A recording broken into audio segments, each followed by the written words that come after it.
At the moment, Flinders Street Station handles about 100 trains an hour during peak periods. When the loop comes into operation, the 5-station city terminal will be able to cope efficiently with twice as many trains and twice as many people. The underground section of the loop will consist of 4 tunnels, each approximately 3.7 kilometers long. The stations will be underground also, and each tunnel will contain a single track designed to operate in either direction.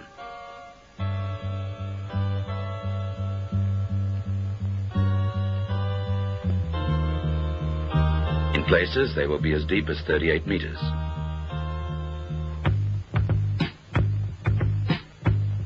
All suburban tracks, except the St Kilda and Port Melbourne lines, will have direct access to the loop tracks at the 5 city stations, and a city circle track will carry people between stations within the city.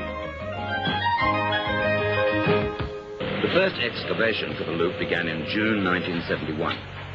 Tunnel construction is well advanced in the rail yards between Richmond and Flinders Street stations. Pilot tunnels have been driven beneath city streets, and exploratory shafts sunk to test ground behavior. By increasing the capacity of the city rail terminal, the loop will enable the whole of the suburban rail system to continue to be improved. The Melbourne Underground Rail Loop Authority supervises and coordinates the complex task of planning, financing, and constructing the loop.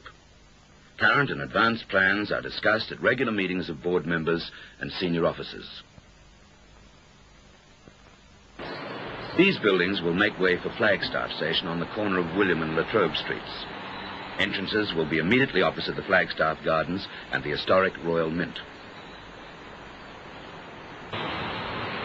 After demolition of these 2 acres of property directly opposite the National Museum, work began on Museum Station. The surface area will be eventually integrated into the new forward planning for this part of the city.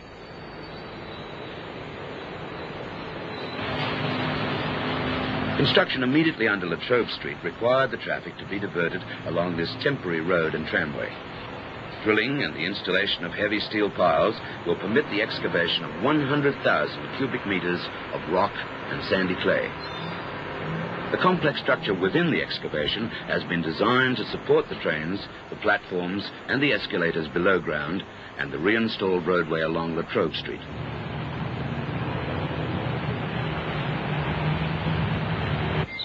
Parliament Station will be the deepest in the system, with the lower platforms some 38 meters below ground level. Current plans provide for booking halls just below Spring Street on either side of Burke Street, and easy access for all passengers, whether they be travelling north, south, east, or west. At high noon, workmen descend into the new sewerage diversion tunnel in Flinders Street.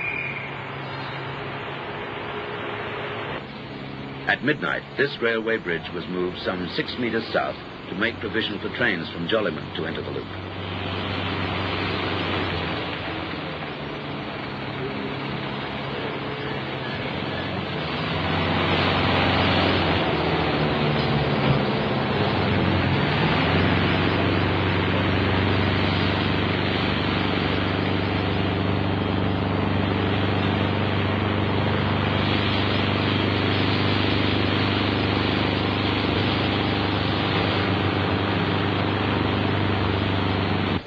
Loop trains from Jollyman will pass over a new bridge, down a ramp, and into this tunnel under Wellington Parade. Trains approaching the loop